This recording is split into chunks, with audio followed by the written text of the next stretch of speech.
విశాఖపట్నంలో Google AI hub నెలకొల్పనున్న నేపథ్యంలో సహజంగానే ఈ విషయంలో చైనా అనుభవం ప్రస్తావనకు వస్తుంది. డిజిటల్ ఇన్ఫ్రాస్ట్రక్చర్లో అభివృద్ధి సాధిస్తేనే అమెరికాతో పోటీలో నిలవగలనని చైనా చాలా ముందుగానే గ్రహించింది.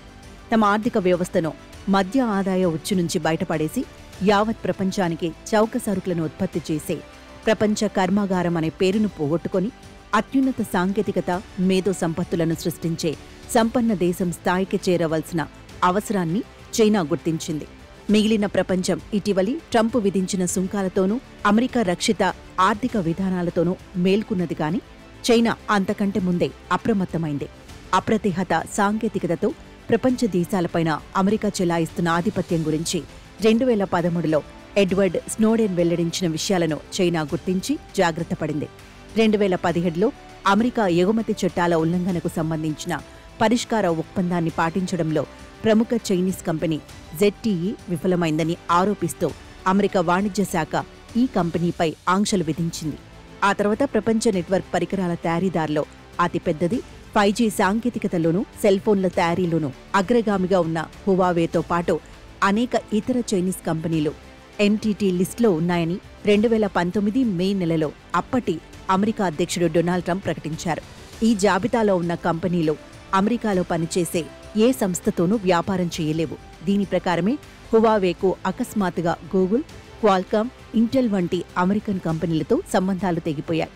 హువావే సెల్ఫోన్లకు ఆండ్రాయిడ్ సాఫ్ట్వేర్ను ఉపయోగించడం కూడా వీలు కాకుండా పోయింది.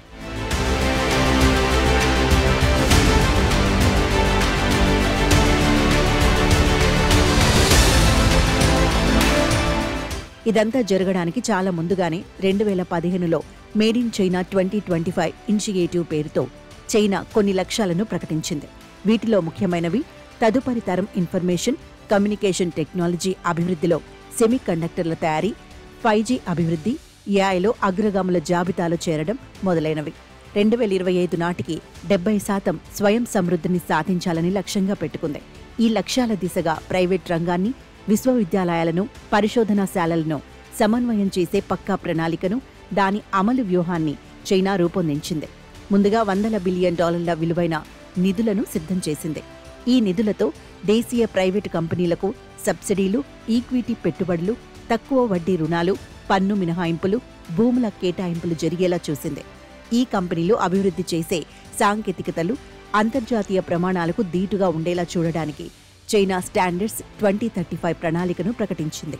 విదేశీ కంపెనీలపై ఆధారపడటానికి బదులు దేశీయ ప్రైవేటు కంపెనీలను దిగ్గజాలుగా మార్చేందుకు ప్రయత్నించడం వల్ల చైనాలో పారిశ్రామిక అనుకూల వాతావరణం ఏర్పడింది. టెలికమ్యూనికేషన్ పరికరాలలో హువావే, ZTE, సెమీకండక్టర్ తయారీలో SMIC, NAND, ఫ్లాష్ మెమొరీలో యాంగ్జీ మెమొరీ టెక్నాలజీస్, డేటా సెంటర్లు, క్లౌడ్ కంప్యూటింగ్, AI, డిజిటల్ సేవలలో బైడు, అలీబాబా టెన్నెంట్ వంటి ప్రైవేటు రంగ కంపెనీలు తమ తమ క్షేత్రాలలో ప్రపంచ స్థాయి సాంకేతికతలను సాధించడానికి ప్రయత్నిస్తున్నాయి. ఇందుకోసం ప్రభుత్వం ఒక సురక్షిత దేశీయ మార్కెట్ను సృష్టించింది.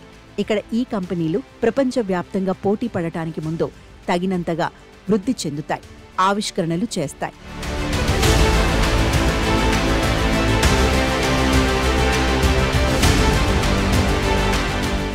మరోవైపు తమ కంపెనీలు మేధో సంపత్తిని సముపార్జించడం పైన కూడా చైనా దృష్టి పెట్టింది.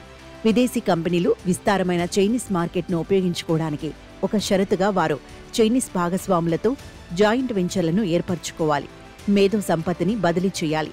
అలాగే సైన్స్, టెక్నాలజీ, ఇంజనీరింగ్, మ్యాథమెటిక్స్ విద్యపైన భారీగా చేస్తున్న వ్యయం వల్ల ఏటా ప్రపంచంలోనే అత్యధిక సంఖ్యలో ఇంజనీరింగ్, కంప్యూటర్ సైన్స్ గ్రాడ్యుయేట్లను చైనా ఉత్పత్తి చేస్తుంది. సాంకేతికతతో అభివృద్ధి చెందిన దేశాలతో అంతరాలను వేగంగా తగ్గించడానికి విభిన్న సాంకేతికతలపై పట్టున్న అనేక ఐరోపా, ఇజ్రాయేలీ కంపెనీలను చైనీస్ కంపెనీలు కొనుగోలు చేశాయి. ఇలా కొనుగోలు చేసిన సాంకేతికతలను బైడు, హువావే వంటి దేశీయ కంపెనీలు అభివృద్ధి చేసిన వాణిజ్య AI, సెమీ కండక్టర్లు, క్వాంటం కంప్యూటింగ్ సాంకేతికతలను చైనా తన రక్షణ పరిశ్రమలలో వినియోగిస్తుంది.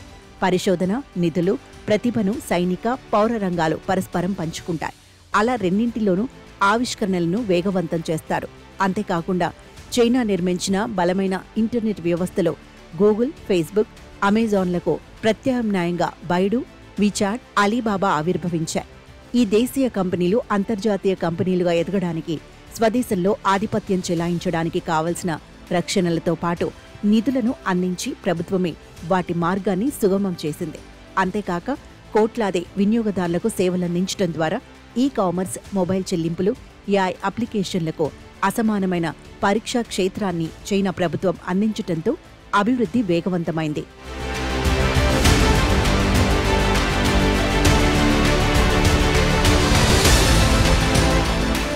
వర్తమానంలో యావత్ మానవాళి జీవన విధానాన్ని విప్లవాత్మకంగా మార్చగలిగే AI పైన, క్వాంటమ్ కంప్యూటింగ్ పైన చైనా తన దృష్టిని కేంద్రీకరించి అమెరికాతో పోటీ పడుతోంది. ఒక దేశ కృత్రిమ మేధ నాణ్యత, క్వాంటమ్ కంప్యూటర్ల అభివృద్ధి నేరుగా దాని డేటా, కంప్యూటింగ్, మౌలిక సదుపాయాలతో ముడిపడి ఉంటుంది. చైనా డేటా సెంటర్ల సామర్థ్యం ప్రపంచ డేటా సెంటర్ల వృద్ధి రేటుతో పోలిస్తే అత్యంత వేగంగా పెరుగుతోంది. చైనా డేటా సెంటర్ల ప్రస్తుత సామర్థ్యం 35 గిగావాట్లు. చైనా డేటా సెంటర్లు కృత్రిమ మేధస్సు, ఆటోమేషన్ వంటి అధునాతన సాంకేతికతల ఏకీకరణపై దృష్టిని కేంద్రీకరిస్తున్నాయి. చైనాలో ప్రైవేట్, పబ్లిక్ భాగస్వామ్య వ్యవస్థ చాలా విస్తృతమైనది. ప్రభుత్వం ఎదుర్కొంటున్న ఆర్థిక సమస్యలు, అప్పుల ఒత్తిళ్లకు ప్రతిస్పందనగా చైనా మౌలిక సదుపాయాల పెట్టుబడిలో PPPలు అనుబంధ పాత్రను పోషిస్తున్నాయి. దీనిలో భాగంగా కేంద్ర ప్రభుత్వం ప్రైవేట్ రంగ పెట్టుబడులను ఆకర్షించడానికి చర్యలు తీసుకుంది. చైనాలో PPPలు 2022 కల్లా 16.5 ట్రిలియన్ RMB పెట్టుబడులతో 10,000 ప్రాజెక్టులు అమలులో ఉన్నాయి.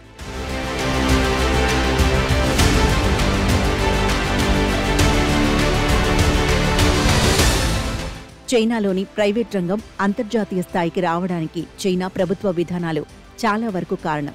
చైనా తన ప్రైవేట్ రంగ కంపెనీలను పెట్టుబడిదారీ దేశాలు కూడా ఊహించలేని స్థాయిలో ప్రోత్సహిస్తుంది. ఉదాహరణకు 5G సాంకేతికతలో ప్రపంచంలో అగ్రస్థాయిలో ఉన్న హువావే కంపెనీ అమెరికా ఆంక్షలతో కుదేలైన స్థితిలో ఉండగా చైనా ప్రభుత్వం $75 బిలియన్ విలువైన ఆర్థిక సహాయం చేసింది. దీనిలో పన్ను రాయితీలే $25 బిలియన్. ఇలా ఒక ప్రైవేటు కంపెనీని నిలబెట్టడం ఏ పెట్టుబడిదారీ దేశంలోనూ సాధ్యపడదేమో.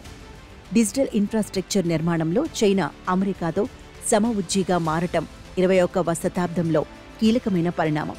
ఇది సాంకేతికతలో ఏకధృవంగా ఉన్న ప్రపంచం బహుళ ధృవంగా మారడాన్ని సూచిస్తుంది.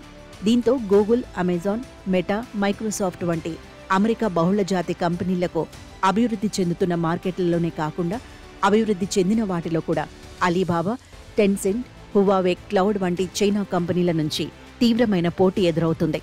చైనాలో ఇక ఏమాత్రం ప్రాసంగికత లేని పశ్చిమ దేశాల కంపెనీలు ఇప్పటికే అక్కడి నుంచి నిష్క్రమిస్తున్నాయి.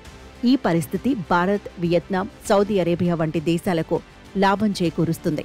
అమెరికా, చైనాల మధ్య కొనసాగుతున్న ఈ డిజిటల్ పోటీ రాబోయే దశాబ్దాలలో వర్ధమాన దేశాలకు అనుకూలంగా మారుతుందని నిపుణులు భావిస్తున్నారు.